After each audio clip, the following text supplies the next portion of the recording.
Biiroon dhimma dargaggootaa fi ispoortii bulchiinsa magaalaa Finfinnee hirmaannaa dargaggootaa birmadummaa biyyaaf mata duree jedhuun dargaggoota magaalattii irraa walitti dhufan 2,000 ol waliin dhimma biyyaa irratti mari'ateera.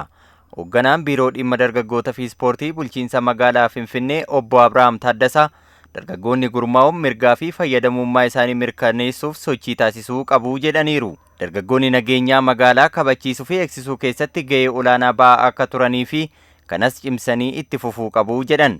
ሚሊዮን በላይ የሚሆኑ ወጣቶችም አደራጅተው አቅፈው የሚንቀሳቀሱ ሲሆኑ Gurmaa'insi dargaggootaa magaalaa Finfinnee dargaggoota akkuma 500 ol of jalatti hammatee jira. Dargaggoonni kunis akka magaalattis akka biyyaattis hojiilee jajjaboo hojjetaa jiru. Biyyi kan ijaaramtu dargaggootaani. Dargaggoonni waltajjicha irratti hirmaatanis aggaammi Itoophiyaa irratti aggaamame qolachuu fi raayyaa ittisa biyyaa waliin yeroo kamiyyuu ni hiriirraa jedhaniiru. ጁንታውን ማሸነፍ ጁንታውን መደምሰስ የሞት የሽረት ጉዳይ ነው። ጁንታን injifachuu fi barbadeessuun dhimma jiraachuuti. Itoophiyaa oolchuu fi baraaruuf biyyattiin kan qabdu nu dargaggoota. Dubartiin yeroo gudeedamtu qabeenyi yeroo saamamus dargaggeessi ilaalu hin jiru. Kanaaf tarkaanfii mootummaan fudhatu deeggaraa raayyaa ittisa biyyaattis ni makamna. ለስራችን ምን ያህል ታማኝ እና ሚስጥር ጠባቂዎች ነን። ሆጂ ኬኛፍ አማም አመናሞዳ እጭቲ ኤጉረቲ ሆ matta'an sossobamuu osoo hin taane dhimmi biyyaa dhimma lubbuun jiraachuuti. Qaama diinaatiif odeeffannoon dabarfamee kennamuu hin qabu.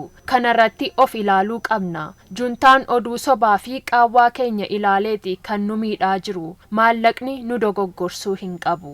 Gurmaa'insi dargaggootaa hubannoo miseensaa cimsuun dargaggoonni naannoo isaanii akka eeganii fi raayyaa ittisa biyyaatti makamuuf qophaa'ummaa isaanii mirkaneessuu akka qaban obbo Abrahaam kan dhaaman. በዚህ ወቅት ላይ ልዩነት የሚፈጥር አደረጃጀት ሳይሆን የሚኖረን Yeroo kana gurmaa'insa adda addummaa qabu osoo hin taane tokkummaa nu barbaachisa. Gareen shororkeessaa TPLF naannoo Amaaraa fi Affaar irratti miidhaa geessaa jira. Kana miidiyaaleen idil addunyaa haala hin taaneen dhugaa jiru dabsuun gabaasaa jiru. Dhugaa kana dargaggoonni miidiyaa hawaasaan ifa baasuu qaba. Naannoo keessan akkuma eegaa jirtan ammas cimsitanii itti fufuu qabdu. Raayyaa ittisa biyyaa adda waraanatti aarsaa kanfalaa jiru bira dhaabbachuun dargaggoonni sochii qabeenya walitti qabuu keessatti hirmaachuu akka qabanii fi badii ergamtootni garee shororkeessaa gabaan akka hin tasgabboofne taasisan hordofuu fi to'achuu akka qaban waamichi dhiyaateera.